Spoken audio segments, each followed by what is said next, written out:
पूर्णिमा के दिन श्री सत्यनारायण भगवान की कथा और आरती।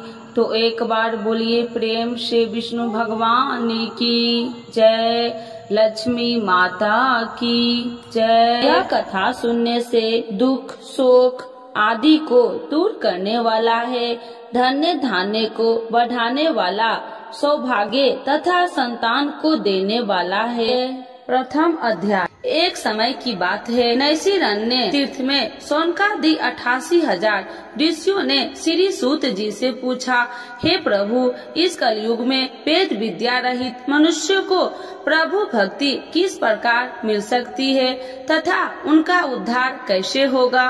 इसलिए हे मुनि श्रेष्ठ, कोई ऐसा व्रत कहिए जिससे थोड़े समय में पुण्य प्राप्त होवे तथा मन वांछित फल मिले।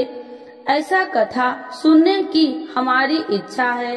सर्वशास्त्र ज्ञाता सूत जी बोले, हे वैष्णव, मैं पूज्य आप सबने सर्व प्राणियों के हित की बात पूछी है। अब मैं उस श्रेष्ठ व्रत को आप लोगों से कहूँगा जिस व्रत को नारद जी ने लक्ष्मी नारायण से पूछा था। एक समय योगी राज नारद जी दूसरे के हित की इच्छा से अनेक लोकों में घूमते हुए मृत्यु लोक में आ पहुँचे। वहाँ बहुत योनियों में जन्मे हुए प्रायः सभी मनुष्यों को अपने कर्मों के द्वारा अनेक दुखों से पीड़ित देखकर सोचा कि किस यत्न के कारण से निश्चय ही इनके दुख का नाश हो सकेगा। नारद ऐसा मन में सोचकर विष्णु लोक को गए। वहाँ श्वेत वर्ण और 4 भुजा वाले देवों के इस नारायण को, जिनके हाथ में शंख चक्र गदा और पद्म थे तथा वरमाला पहने हुए थे, देखकर स्तुति करने लगे। हे भगवान, आप अत्यंत शक्ति से संपन्न है, मन तथा वाणी भी आपको नहीं पा सकती। आपका यदि मध्य और अंत नहीं है, निर्गुण स्वरूप सृष्टि के कारण भूत व भक्तों के दुखों को नष्ट करने वाले हो, आपका मेरा नमस्कार है। नारद जी से इस प्रकार की स्तुति सुनकर विष्णु भगवान बोले, हे मुनि श्रेष्ठ, आपके मन में क्या है? आपका यहाँ किस काम के लिए आगमन हुआ है? निसंकोच कहो। तब नारद मुनि बोले, मृत्यु लोक में सब मनुष्यों को अनेक योनियों में पैदा हुआ है। अपने कर्मों के द्वारा उनके प्रकार के दुखों से दुखित हो रहे हैं। हे नाथ, मुझ पर दया रखते हैं तो बतलाइए कि उन मनुष्यों के सब दुख थोड़े से प्रयत्न से ही कैसे दूर हो सकते हैं। श्री भगवान जी बोले, हे नारद, मनुष्य की भलाई के लिए तुमने बहुत अच्छी बात पूछी है। जिस व्रत के करने से मनुष्य मोह से छूट जाता है, मैं वह कहता हूँ, सुनो। बहुत पुण्य देने वाला है। स्वर्ग तथा मनुष्य लोक दोनों में दुर्लभ एक उत्तम व्रत है। आज मैं प्रेम वश होकर तुमसे कहता हूँ, सत्यनारायण का यह व्रत अच्छी तरह विधान पूर्वक करके मनुष्य तुरंत ही यहाँ सुख भोग कर मरने पर मोक्ष को प्राप्त होता है। श्री भगवान के वचन सुनकर नारद मुनि बोले, उस व्रत का क्या फल है, क्या विधान है, किसने यह व्रत किया है और किस दिन यह व्रत करना चाहिए, विस्तार से बतलाइए। भगवान बोले, दुख शोक आदि को दूर करने वाला, धन्य धान्य को बढ़ाने वाला, सौभाग्य तथा संतान को देने वाला यह व्रत सब स्थान पर विजयी करने वाला है। भक्ति और श्रद्धा के साथ किसी भी दिन मनुष्य श्री सत्यनारायण भगवान के शाम के समय ब्राह्मणों और बांधवों के साथ धर्मपरायण होकर पूजा करे। भक्ति भाव से नवेद, केले का खम्भ, घी, दूध और गेहूं के चूर्ण सवाया लवे।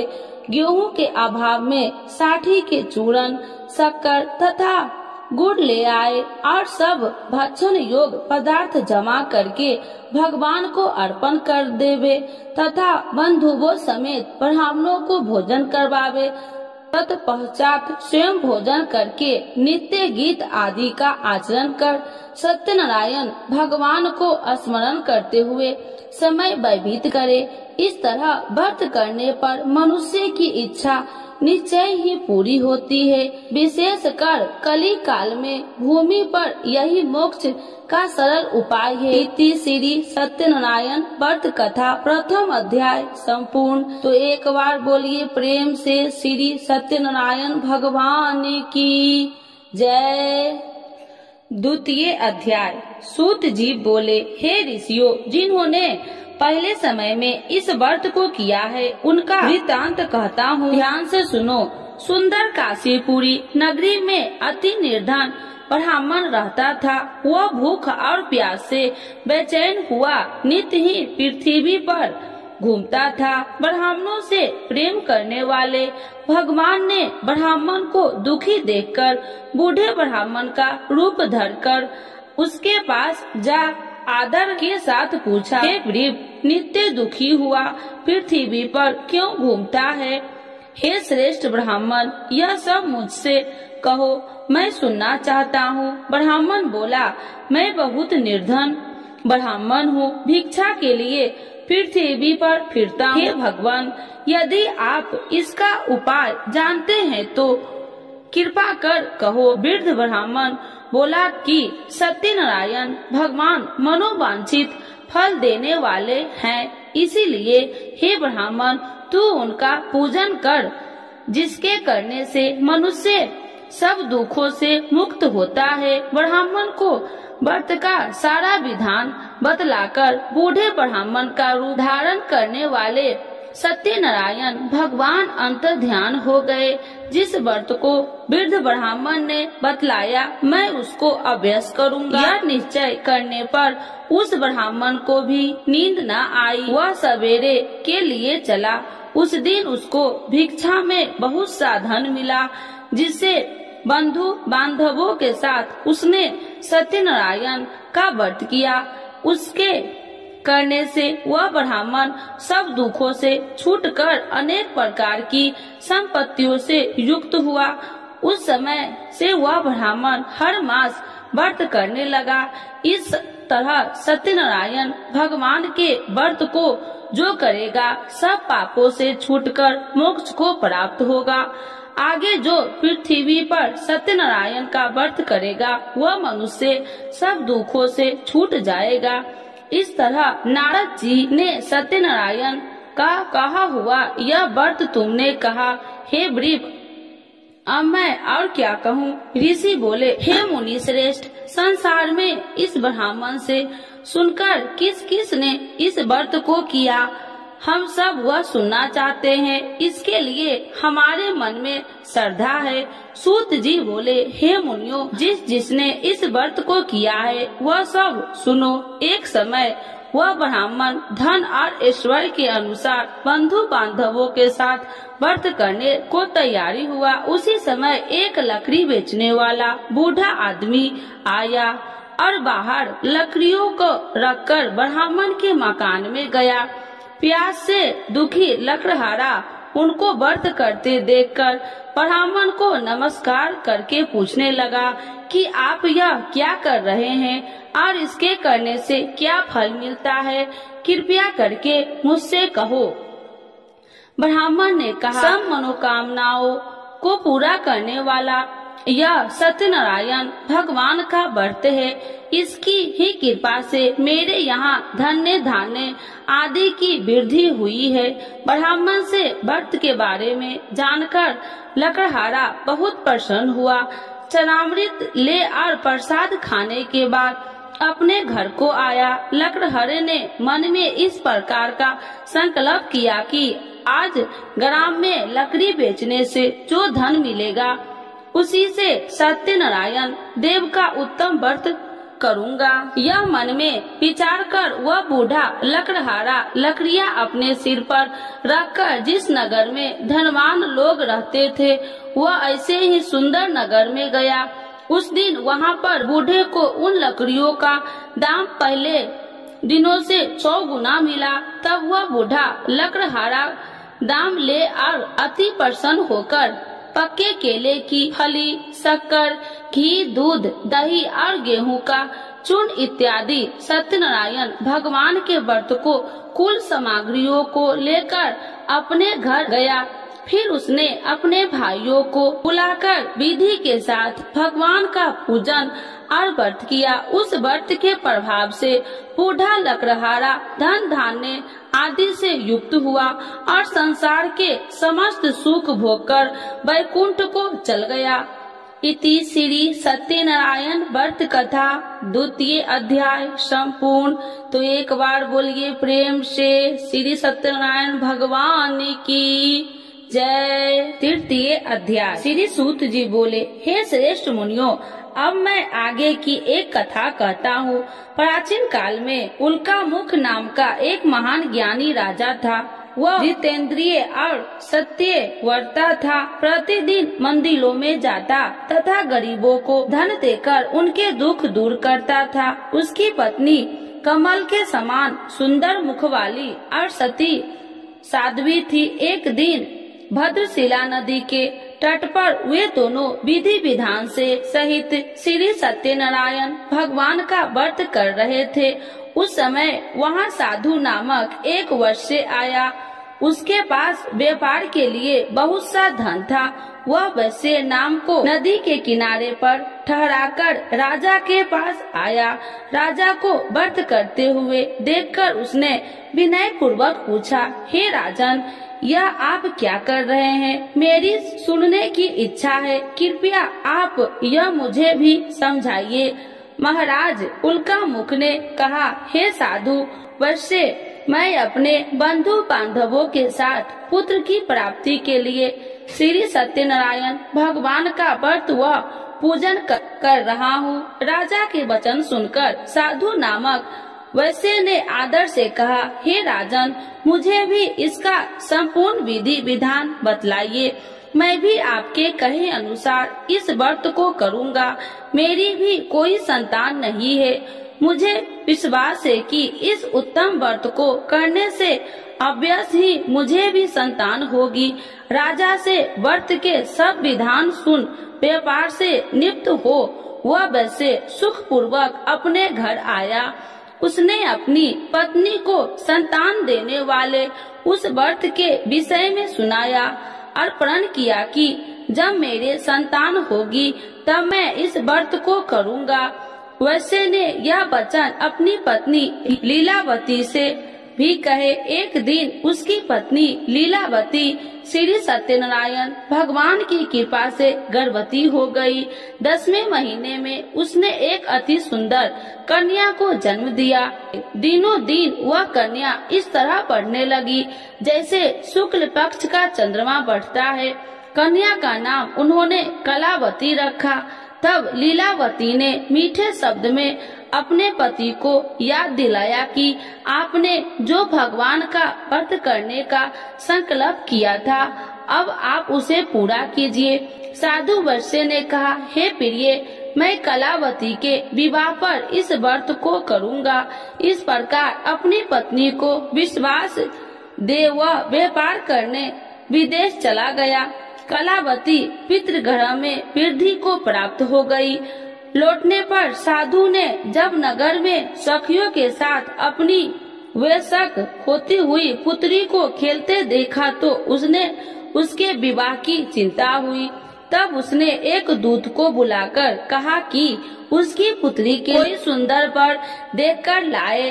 दूत साधु नामक वैश्य आज्ञा पाकर कंचन नगर पहुंचा और देखा भालकर वैश्य की कन्या के लिए एक श्रृंगे वनिक पुत्र ले आया। उस सुंदर लड़के के साथ साधु नामक वैश्य ने अपने बंधु बांधवों सहित प्रचित होकर अपनी पुत्री का विवाह कर दिया।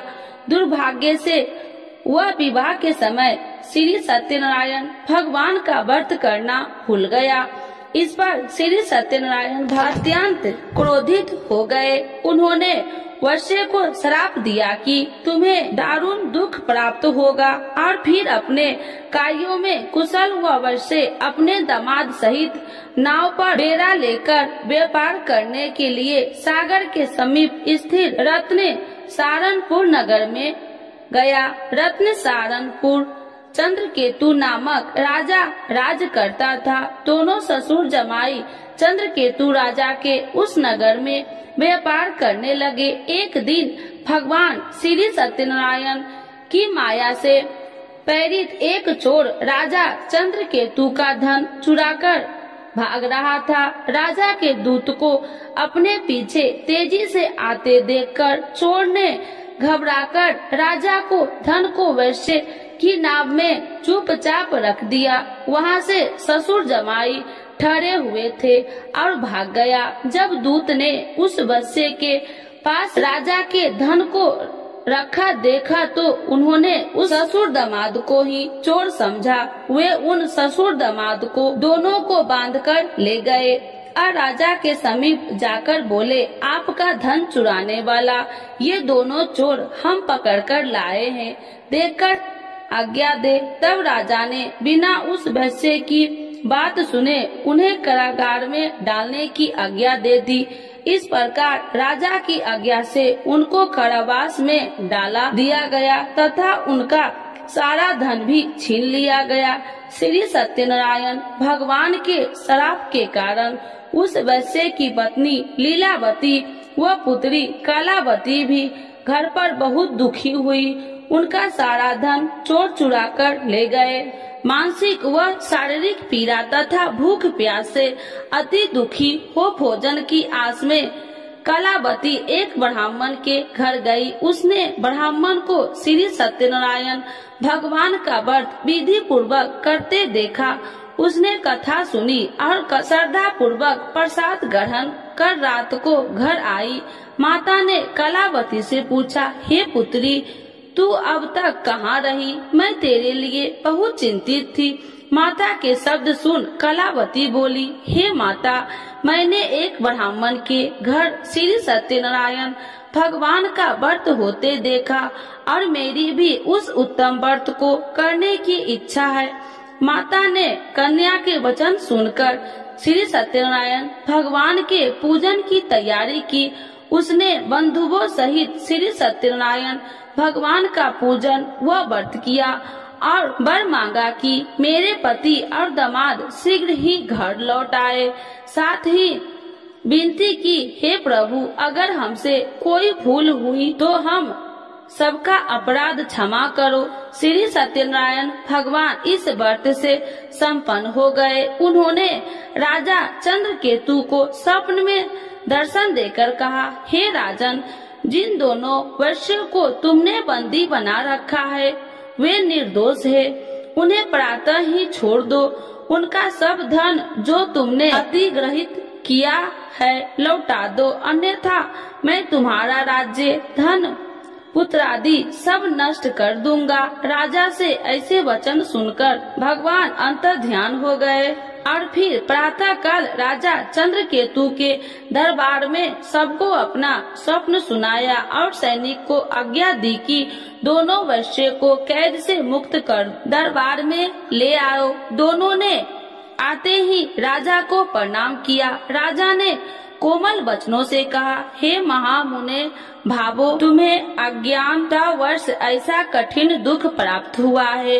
अब तुम्हें कोई भय नहीं, तुम मुक्त हो। इसके बाद राजा ने उनको नए नए वस्त्राभूषण पहनाए तथा उनकी जितना धन लिया था उसको दोगुना लौटाकर आदर से विदा किया। दोनों वैश्य अपने घर को चल दिए। इति श्री सत्यनारायण व्रत कथा तृतीय अध्याय संपूर्ण। तो एक बार बोलिए प्रेम से विष्णु भगवान की जय। चतुर्थ अध्याय।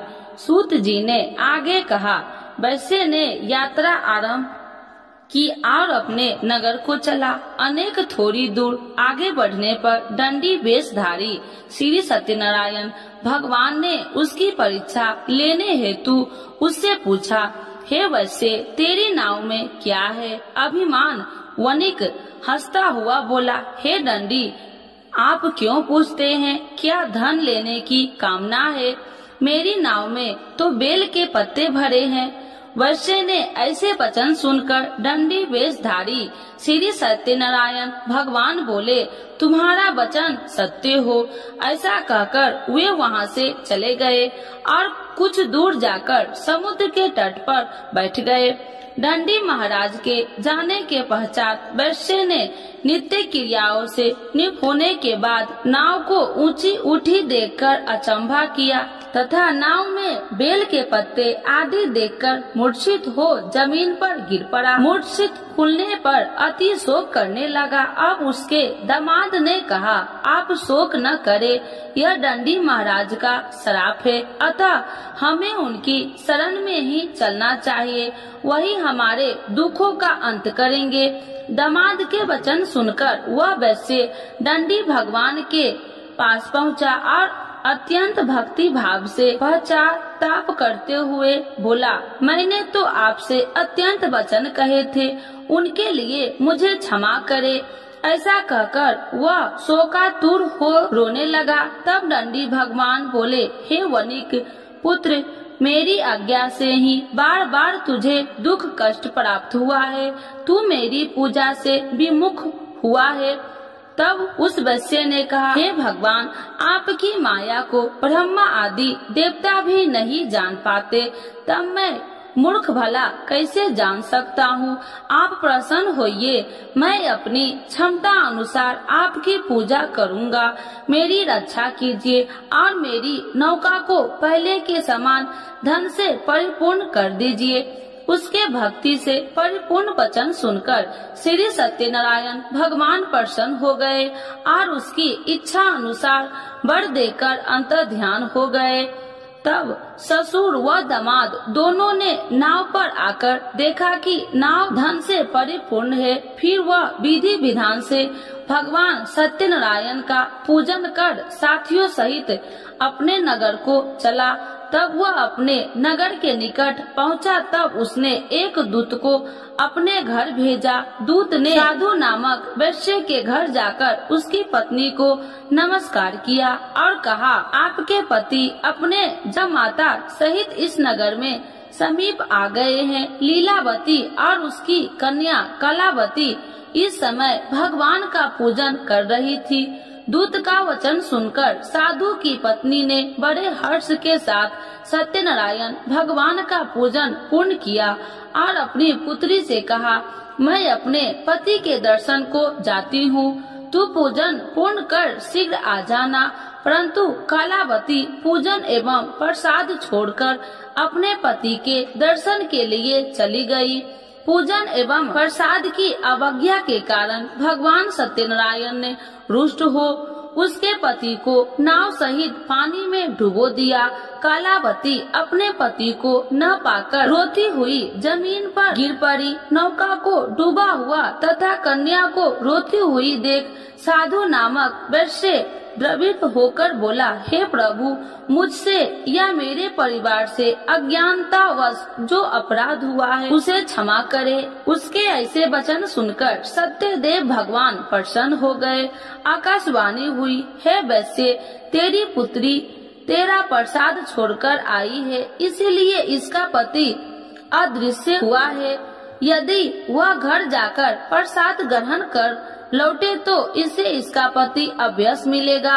आकाशवाणी सुनकर कलावती ने घर पहुंचकर प्रसाद ग्रहण किया और फिर आकर अपने पति को पूर्व रूप में पाकर वह अति प्रसन्न हुई तथा उसने अपने पति के दर्शन किए।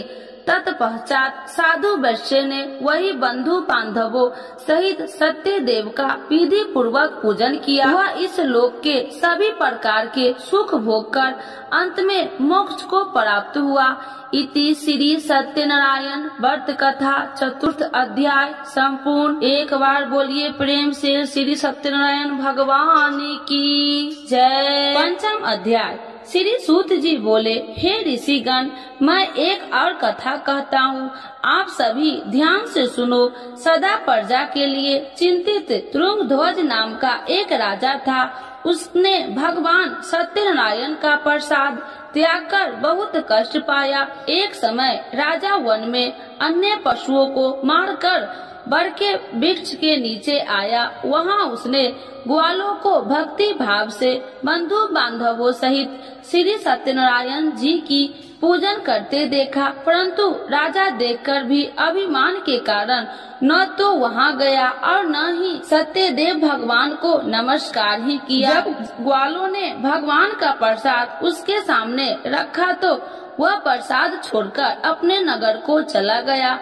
नगर में पहुंचकर उसने देखा कि उसका सारा राज्य नष्ट हो गया। वह समझ गया कि यह सब भगवान सत्यदेव ने रुष्ट होकर किया है। तब वह वन में वापस आया और ग्वालों के समीप जाकर विधि पूर्वक पूजन कर प्रसाद ग्रहण किया तो सत्यनारायण की कृपा से सब कुछ पहले जैसा ही हो गया और लंबे समय तक सुख भोग कर मरणोपरांत वह मोक्ष को प्राप्त हुआ। जो मनुष्य इस श्रेष्ठ दुर्लभ व्रत को करेगा, श्री सत्यनारायण भगवान की कृपा से उसे धन्य धान्य की कोई कमी नहीं होगी। निर्धन धनी और बंदी बांधवों से मुक्त होकर निर्भय हो जाता है। संतानहीन को संतान की प्राप्ति होती है तथा सब इच्छाएं पूर्ण कर अंत में वह वैकुंठ धाम को जाता है।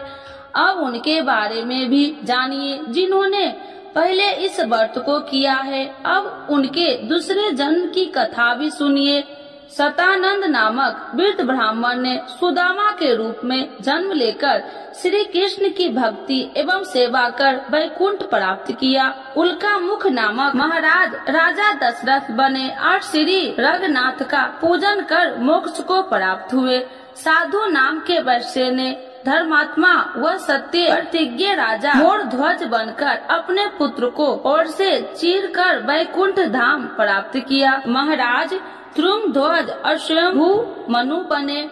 उन्होंने बहुत से लोगों को भगवान की भक्ति में लीन करवाकर वैकुंठ धाम प्राप्त किया।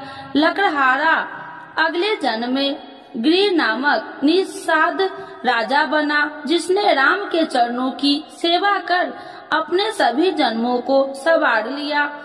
इति श्री सत्यनारायण व्रत कथा 5वां अध्याय संपूर्ण। तो एक बार बोलिए प्रेम से भगवान श्री सत्यनारायण की जय। आरती श्री सत्यनारायण जी की जय। लक्ष्मी रमीना श्री जय लक्ष्मी रमीना सत्यनारायण स्वामी जनिपात की हरिना। जय लक्ष्मी रमीना रत्न जरित सिंहासन अद्भुत छवि राजे स्वामी अद्भुत छवि राजे। नारद करत निरंजन घंटा ध्वनि बाजे। ओम जय लक्ष्मी रमीना प्रगट भये कलिकारणी दिज को दरस दियो स्वामी दिज को दरस दियो। बूढ़ो ब्राह्मण बन कर कंचन महल कियो। जय लक्ष्मी रमीना दुर्लभ भील कठारो इन पर कृपा करी स्वामी इन पर कृपा करी। चंद चूर एक राजा जिनकी विपत्ति हरी। जय लक्ष्मी रमीना वैश्य मनोरथ पायो सरदा तज दिन्नी स्वामी सरदा तज दिन्नी। सफल भोग प्रभु जी फिर स्तुति किन्नी। ओम जय लक्ष्मी रमीना भाव विभक्ति के कारण छिन छिन रूप धरियो स्वामी छिन छिन रूप धरियो। सरिधा धारण किन्ही सरिधा धारण किन्ही।